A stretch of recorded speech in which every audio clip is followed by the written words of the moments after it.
Hit versa.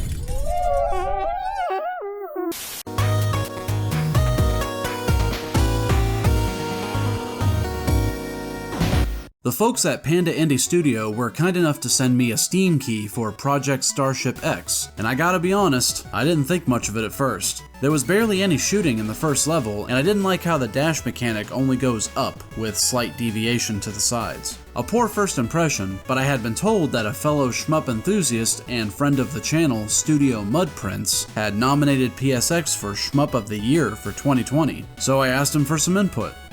This is Ed from Bullet Heaven, dropping in because I'll take any excuse, any at all, to talk about Project Starship X. There's probably a really good reason we chose this game as the 2020 Shmup of the Year, not the least bit of which is because it's just so goddamn replayable. With an easy 100 hours between the 3 versions of the game that are out, it's safe to say that I've put more time into it than most other shooting games I've played, which is nuts when you consider that games like UN Squadron and Air Zonk are still a thing. Oh, well shit, I guess I better keep playing.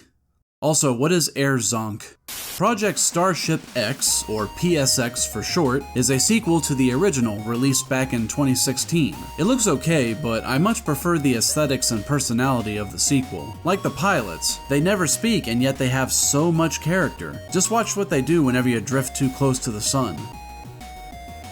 And I have a feeling Sophie doesn't like bosses. Your choice of pilot will decide your fire rate, shot type, movement speed, and shield charges. Or you can just go with Sophie and completely randomize them. Ooh, that doesn't bode well.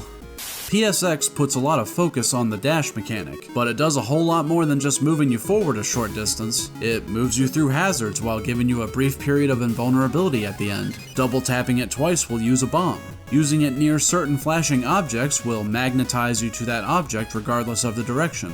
Some flashing enemies can be killed with it, and transforming into the crawler while over land turns it into a jump. Hell, you even use it to buy power-ups in the shop that shows up every couple levels. I really like this context-sensitive method of putting so many functions on a single button. It's a pretty unique mechanic for a shmup. Unique.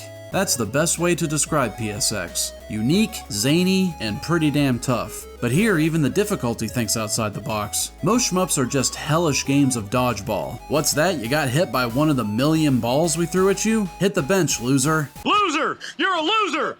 But in PSX, you can take a hit from, oh, I don't know, not paying attention and trying to use a dash node on the other side of a spiked wall, or trying to jump over a snapping jaw plant while it's in the air, or getting screwed over by a series of random mad events that come out too fast for me to get my bearings.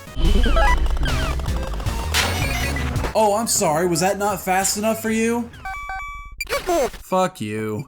You can't just memorize every level and show off your sick ability to remember things to your friends. Levels often play out differently from previous playthroughs, and you can get different stages that cycle depending on the level. Like level 2 can either be a trip through an asteroid field, or the sun with its constant gravitational pull. Add to this different shot type power-ups, and sometimes power downs, and PSX comes real close to offering a unique experience with every playthrough. Maybe not every time, but close. The soundtrack by Novtos is the bomb. Some of these tracks have really sick beats that remind me of Mega Man.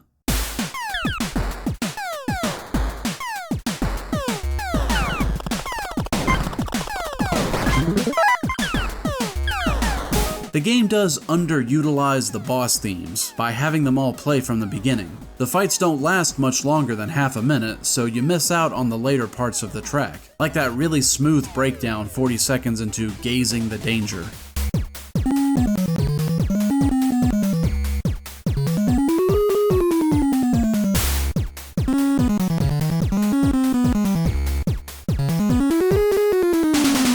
The soundtrack is available on Bandcamp, and I definitely recommend checking it out. Link in the description. Any problems with the game, you might be asking? Well, I don't like how oftentimes you can't take down certain enemies unless you're powered up enough. Power-ups like increased shot speed and damage can be collected, and if the game decides not to send them your way, you simply can't pump out enough damage before certain enemies leave the screen, like these fireworms. Sometimes I'll try desperately to kill them and wind up taking a hit for my trouble, and once you know you can't kill them, the only thing left to do is avoid taking damage, which is boring and it goes against all of my shmup experience. Also, this is minor, but please don't antagonize me when I get through a tough level and think that I did a good job. I'm sorry I'm not perfect, Dad! Project Starship X is just full of surprises, and it's up there for me. I'm very fond of it. It's $15 on the Steam store, and while I personally would wait for a sale on a game like this, I do believe it's worth the full price. I've done my best to try and not spoil most of the crazy shit you'll see in this game, and I'm definitely not gonna show you Space Texas. You need to experience that for yourself. Just take it from me, if the tutorial's difficulty is getting you down, just remember that you have stuff to look forward to once you get through it. Variety is the spice of life, and PSX is one spicy boy. Ooh, that's good. Panda Andy, you guys should put that on the store page. Well guys, we did it. 1,000 subscribers. I gotta admit, low self-esteem is something that I've wrestled with since high school, so it really helps me to know that people want to hear what I have to say. Thank you all, especially to those of you that have been around since the beginning. And a big thank you to Ed from Studio Mudprints, the guy that has played every shmup ever. Next time we'll run away from our problems together, but until then, this is A Skeleton signing out.